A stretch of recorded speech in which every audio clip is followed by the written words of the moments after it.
तो दोस्तों आज हम बात करने वाले हैं साइंस फिक्शन जॉनरा की एक बहुत ही बढ़िया फिल्म के बारे में जिसने बॉक्स ऑफिस पर आज तक सबसे ज्यादा कमाई की है। 2009 में आई एवतार मूवी अपने समय से बहुत आगे थी। इसके विजुअल इफेक्ट्स और स्टोरी काफी जोरदार है, जिसकी वजह से इस फिल्म ने ऑस्कर अवार्ड के साथ साथ कई सारे दूसरे अवार्ड्स भी जीते। इस मूवी में हमें एक अलग दुनिया और बिल्कुल अलग तरह के लोग दिखाए गए हैं। फिल्म की स्टोरी थोड़ी कॉम्प्लेक्स है, इसलिए आज मैं एवतार मूवी को शॉर्ट में एक्सप्लेन करूंगा। तो आइए देखते हैं।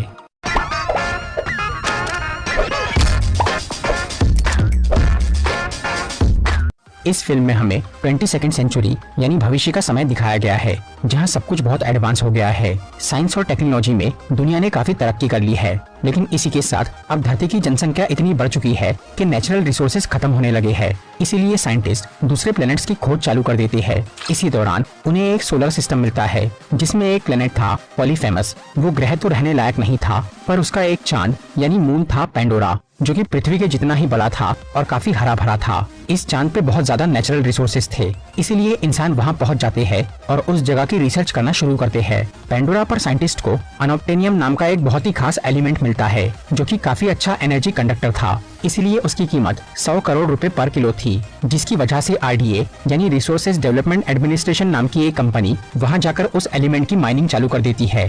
पेंडोरा पर बहुत सारी एलियन प्रजाति भी मौजूद थी, जिनमें से सबसे खास थे इंसानों के जैसे दिखने वाले नावी लोग। उन्हें टेक्नोलॉजी पसंद नहीं थी और वो प्रकृति के साथ एक होकर जंगल में शांति से रहते थे।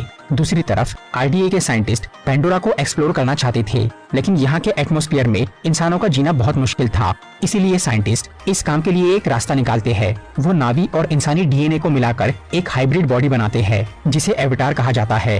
ये क्लोन शारीरिक रूप से एक नावी था, मगर उसमें खुद की कोई कॉन्शियसनेस यानी जान नहीं थी। उस बॉडी में एक मशीन के जरिए इंसान अपनी कॉन्शियसनेस डाल के उसे ऑपरेट कर सकता था। इस एक्सपेरिमेंट के सफल होते ही धरती के साइंटिस्ट उन एवतार का इस्तेमाल करके पेंडोरा के जंगलों की रिसर्च करने लग जाते हैं। इस तरह से उनका असली शरीर वहाँ के एनवायरनमेंट से सुरक्षित रहता है। इसके बाद सन 2145 में एवतार प्रोग्राम की हेड डॉक्टर ग्रेस ऑगस्टिन को पेंडोरा में फील्ड मिशन के लिए एक साइंटिस्ट की जरूरत पड़ती है। ग्रेस की मदद करने के लिए टॉम सली नाम के एक जवान साइंटिस्ट को चुना जाता है, जो कि पृथ्वी पर रहता था। RDA वाले टॉम के DNA के साथ नावी DNA को मिलाकर उसके लिए एक एवतार बनाते हैं और टॉम को 3 साल तक धरती पर ट्रेनिंग दी जाती है। लेकिन फिर सन 2148 में उसके पेंडोरा जाने से पहले ही एक चोर टॉम का मर्डर कर देता है। RDA वालों ने टॉम का एवतार बनाने में काफी पैसा खर्च किया था और अब एक नए इंसान के लिए दूसरा एवतार बनाना उनके लिए नुकसान वाली बात थी। इसलिए वो लोग टॉम के भाई जेक सली को उसकी जगह लेने के लिए कहते हैं, क्योंकि टॉम और जेक दोनों जुड़वा भाई थे और उनका DNA सेम था। इसलिए जो एवतार टॉम के लिए बनाया गया था उसमें जेक की कोई सकता था, पर जेक साइंटिस्ट नहीं था। वो पहले US मिलिट्री में एक सोल्जर था, जहां लड़ाई में घायल होने से उसके दोनों पैर पैरालाइज हो गए थे। तब RDA वाले जेक से मिलके उसे एवतार प्रोग्राम में शामिल होने के लिए बोलते हैं और बदले में वो उसे बहुत सारे पैसे देने की बात करते हैं। इसलिए जेक इस मिशन के लिए तैयार हो जाता है। इसके बाद जेक एक स्पेसशिप से 6 साल तक ट्रेवल करता है और सन 2154 में पेंडोरा पहुंचता है, जहां उसकी मुलाकात ग्रेस ऑगस्टिन से होती है। ग्रेस जेक को वहां देखकर खुश नहीं होती, क्योंकि उसे एक साइंटिस्ट की जरूरत थी, न कि सिपाही की। लेकिन उनके पास दूसरा ऑप्शन नहीं था, इसलिए वो जेक को एवतार प्रोग्राम में शामिल कर लेती है। फिर जेक और उसके एक साथी नॉर्म, उन दोनों की आत्मा को उस नए शरीर में डाला जाता है। इस प्रोसेस में उनकी ह्यूमन बॉडी सो जाती है और वो लोग एवतार बॉडी में जाग उठते हैं। जेक बहुत ही जल्दी अपने नए शरीर को अच्छी तरह इस्तेमाल करना सीख जाता है। इसी बीच RDA की सिक्योरिटी फोर्स के हेड कर्नल कॉरिज को पता चलता है कि जेक पहले एक सोल्जर था और उसने कई बड़ी जंग लड़ी है। इसीलिए कर्नल जेक से मिलके उसे बोलता है कि वो सिर्फ नाम के लिए ही डॉक्टर ऑगस्टिन के साथ काम करे और नावी लोगों की सारी जानकारी उसे आकर बताए। असल में RDA के मालिक पार्कर सेल्फ्रिज को किसी भी कीमत पर वो अनोप्टेनियम चाहिए था, जिसे हासिल करने की जिम्मेदारी उसने कर्नल कॉरिज को दी थी। कर्नल चाहता तो वो आसानी से अपनी फौज और हथियारों से नावी पे हमला करके उनकी जमीन से अनोप्टेनियम निकाल सकता था, लेकिन वो ये काम शांति से करना चाहता था। इसलिए उसने जेक को चुना और उसे नावी की कमजोरी पता लगाने को कहा, ताकि वो उन्हें आसानी से रास्ते से हटाकर वो अनोप्टेनियम निकाल सके। इसके बदले में कर्नल जेक के पैरालाइज पैर ठीक कराने का वादा करता है, इसलिए जेक उस काम के लिए राजी हो जाता है। फिर एक दिन ग्रेस, जेक और नॉर्म ये लोग अपने एवतार रूप में जंगल में रिसर्च करने जाते हैं, जहां प्लांट्स की स्टडी करके डॉक्टर ऑगस्टिन को पता चलता है कि पेंडोरा के सभी पेड़ पौधे एक खास बायोलॉजिकल नेटवर्क से आपस में जुड़े हैं। इसी दौरान जेक इनसे थोड़ा दूर होकर जंगल में टहलने लगता है तभी एक खतरनाक जानवर उस पे हमला कर देता है। तब जेक उससे बचकर भागता है और वो अपनी जान बचाने के लिए एक झरने से नीचे कूद जाता है। इसकी वजह से वो अपने साथियों से अलग हो जाता है। ग्रेस और नॉर्म जेक को जंगल में काफी ढूंढते हैं, लेकिन क्योंकि अब रात होने वाली थी इसलिए उन्हें मजबूरी में वापस लौटना पड़ता है। इधर जेक जंगल में अकेला भटक रहा था। तभी नेटेरी नाम की एक नावी लड़की उसे देख लेती है। जेक के इंसानी कपड़ों से वो ये समझ जाती है कि वो एक अवतार है जो कि पहले भी उनके बीच आ चुके हैं, लेकिन नावी और इंसानों में कभी अच्छा रिश्ता नहीं बन पाया क्योंकि इंसान उनके प्राकृतिक संसाधन चुराना चाहते हैं। इसीलिए नेटेरी जेक को मारने के लिए अपना हथियार उठाती है, पर जैसे ही वो तीर चलाने लगती है तभी एक पेड़ का बीज जो कि एक जिंदा प्राणी जैसा था वो नेटेरी के तीर के सामने आ जाता है। इसलिए वो रुक जाती है क्योंकि वो बीज आत्मा के पेड़ का था जिसे नावी बहुत पवित्र मानते थे और उसमें उनकी देवी एवा का वास था। इसके बाद रात में जेक पर कुछ जंगली जानवर हमला कर देते हैं। वो अकेला उनसे लड़ नहीं पा रहा था। तब वहाँ पर नेटेरी आती है और वो उसकी जान बचा लेती है। इसलिए जेक उसके पीछे जाने लगता है, लेकिन नेटेरी उसे मना करती है। तभी वो पवित्र पेड़ के बहुत सारे बीज वहाँ आकर जेक के शरीर पर बैठ जाते हैं कि ये एक शुभ संकेत है और उसे जेक पर भरोसा हो जाता है। इसलिए वो उसे अपने कबीले में लेकर चली जाती है। वो ओमाटिकाया कबीला एक पेड़ के चारों ओर बसा हुआ था जिसे होम ट्री कहा जाता है। वहाँ उस कबीले के सरदार जो कि नेटेरी के पिता थे वो जेक को मारने का फैसला करते हैं क्योंकि इंसानों ने पेंडोरा को बहुत नुकसान पहुंचाया था। लेकिन तब नेटेरी उन सबको वो शुभ संकेत के बारे में बताती है, जिसे सुनकर उसकी माँ जो कि उस कबीले की धर्म गुरु थी वो जेक को अपने साथ रहने का मौका देती है और वो उसे नावियों के तौर तरीके सिखाने का फैसला करती है। जेक को ट्रेन करने की जिम्मेदारी नेटेरी को दी जाती है। फिर जेक उन सबके साथ खाना खाकर सो जाता है। इससे उसकी आत्मा वापस अपने असली शरीर में आ जाती है। वहाँ जेक सबको बताता है कि वो अब नावियों के साथ रह रहा है और वो लोग उसे ट्रेनिंग देने वाले हैं। ये सुनने के बाद पार्कर सेल्फ्रिज और कर्नल कॉरिज जेक को बोलते हैं कि उसका असली मकसद है नावियों को उनके गांव से दूर ले जाना, क्योंकि आईडीए को उस जगह के नीचे अनऑब्टेनियम का भंडार मिला है। कर्नल उसे ये काम पूरा करने के लिए 3 महीने का टाइम देता है। उधर ग्रेस को ये पता चल जाता है कि जेक कर्नल को इन्फॉर्मेशन दे रहा है जिसकी वजह से उसकी रिसर्च खराब हो सकती थी। इसीलिए वो अपनी अवतार मशीन्स के सेटअप को आईडीए के हेडक्वार्टर से दूर एक सुनसान पहाड़ पर लेकर चली जाती है ताकि कोई उनके काम में दखल न दे। इसके बाद जेक अपने अवतार शरीर में ट्रेनिंग करना शुरू करता है। नेटेरी उसे वहाँ की भाषा, हथियार चलाना और जानवरों पे सवारी करना सिखाती है।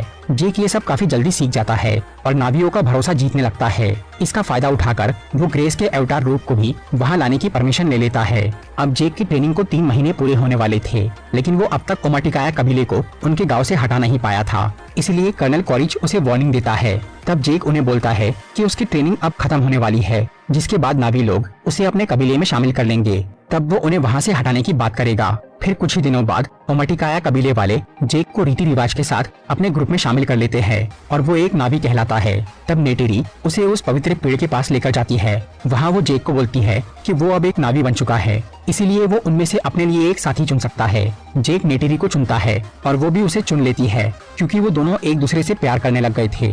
उसके बाद वो दोनों साथ में रात गुजारते हैं। अगले दिन सुबह आईडीए वाले एक बुलडोजर लेकर जंगल को तबाह करने पहुंच जाते हैं क्योंकि अब 3 महीने का समय पूरा हो चुका था। तब जेक उन्हें रोकने की कोशिश करता है, पर वो नहीं रुकते और जंगल का कुछ हिस्सा बर्बाद कर देते हैं। इसकी वजह से ओमाटिकाया कबीले वालों का जेक और ग्रेस पर से भरोसा उठ जाता है और वो लोग इंसानों के साथ जंग की तैयारी शुरू कर देते हैं। उधर पार्कर और कर्नल कैमरे में ये देख लेते हैं कि जेक उनके बुलडोजर पे हमला करके उसे रोकना चाह रहा था। तब कर्नल जबरदस्ती जेक को उसके अवतार रूप से बाहर लाता है और उससे पूछताछ करता है, जिससे उन्हें पता चलता है कि नावी किसी भी हालत में अपना गांव नहीं छोड़ने वाले। इसलिए कर्नल उन्हें वहां से जबरदस्ती हटाने का प्लान बनाता है और नावी के होम ट्री को तोड़ने का फैसला करता है। तब ग्रेस उन्हें रोकने की कोशिश करती है और समझाती है कि उस पेड़ के नीचे उनका पूरा कबीला रहता है और जंगल के सभी पेड़ पौधे एक बायोलॉजिकल नेटवर्क से जुड़े हैं। लेकिन आईडीए वालों को इन सब बातों से कोई मतलब नहीं। एक आखिरी मौका मांगता है नावी लोगों को वहां से हटाने के लिए। फिर जेक और ग्रेस अपने अपने अवतार में ओमाटिकाया कबीले के पास जाते हैं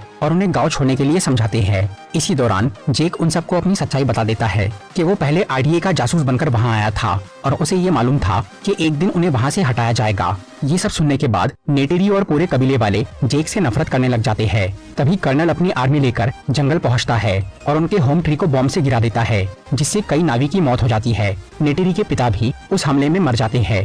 इसके बाद जेक, ग्रेस और नॉर्म को उनके इंसानी रूप में एक जेल में कैद कर दिया जाता है ताकि वो नावी लोगों की मदद न कर सके। तब ग्रेस के 2 टीम मेंबर्स वहां आकर उन्हें आजाद कर देते हैं फिर वो लोग एक प्लेन लेकर वहाँ से निकल जाते हैं, लेकिन जाते वक्त कर्नल उन पे गोली चला देता है, जिससे ग्रेस घायल हो जाती है। इसके बाद ये लोग अपनी मशीन्स लेकर जंगल में पहुँचते हैं और वहाँ से जेक दोबारा अपनी अवतार बॉडी में आता है और अब वो फिर से नावियों का भरोसा जीतने के लिए टोरुक नाम के एक बड़े से ड्रैगन को काबू करने का फैसला करता है, क्योंकि जो भी उस ड्रैगन को अपने वश में करता है वो टोरुक माक्टो यानी नावी का मसीहा बन जाता है। अब तक सिर्फ कुछ ही लोग ऐसा कर पाए थे।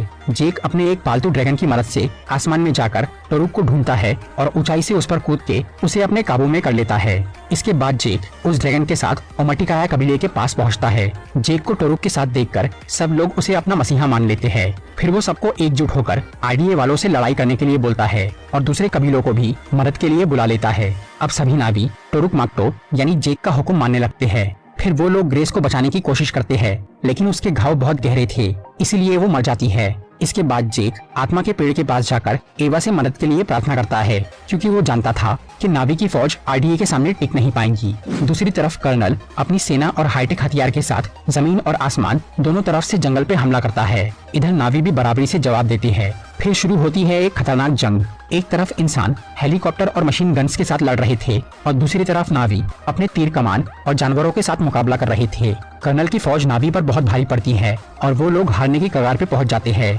तभी पेंडोरा के बहुत सारे जंगली जानवर उनकी मदद के लिए वहां आ जाते हैं। आसमान में ड्रैगन्स उनके हेलीकॉप्टर को तबाह करने लगते हैं और जमीन पर बड़े राइनो और भेड़िए जैसे प्राणी सभी सोल्जर्स को खत्म कर देते हैं। ये देखकर नेटिरी समझती है कि एवा ने जेक की प्रार्थना सुन ली। फिर जब कर्नल का प्लेन तबाह होने लगता है तो वो एक हाईटेक आर्मर पहनकर जंगल में उतरता है। यहाँ वो नेटिरी के साथ लड़ाई चालू करता है, जो कि एक बड़े जानवर के साथ कर्नल से लड़ रही थी, लेकिन वो उस जानवर को अपने आर्मर से मार डालता है। फिर वो नेटिरी को मारने ही वाला था, तभी जेक वहाँ आ जाता है और वो कर्नल को बोलता है कि उसकी टीम हार चुकी है, इसलिए अब वो भी अपने हथियार डाल दे। पर कॉरिज उसकी नहीं सुनता और वो जेक को मारने पर तुल जाता है। उस वक्त जेक का इंसानी शरीर और वो अवतार मशीन उसी जगह के पास थी जहां इन दोनों की लड़ाई चल रही थी, इसलिए कर्नल अब उस अवतार चेंबर पे हमला करके उसे डैमेज कर देता है, जिससे जेक के इंसानी शरीर को ऑक्सीजन नहीं मिल पाता और उसका अवतार कॉरिज जेक के अवतार को मारने लगता है। तभी नेटिरी उस पर तीर चलाकर उसे खत्म कर देती है। उधर ऑक्सीजन नहीं मिलने से जेक का असली शरीर मरने ही वाला था।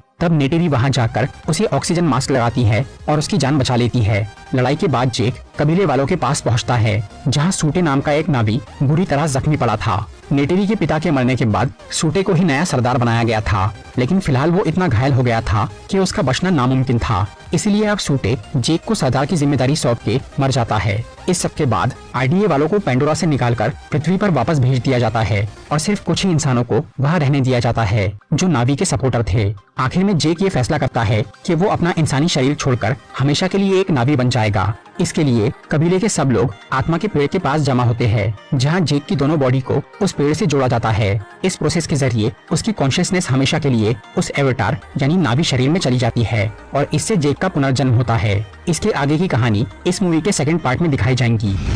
तो दोस्तों, ये थी अवतार मूवी की एक्सप्लेनेशन। अगर आपको ये वीडियो अच्छी लगी हो तो इसे लाइक और शेयर जरूर करिए।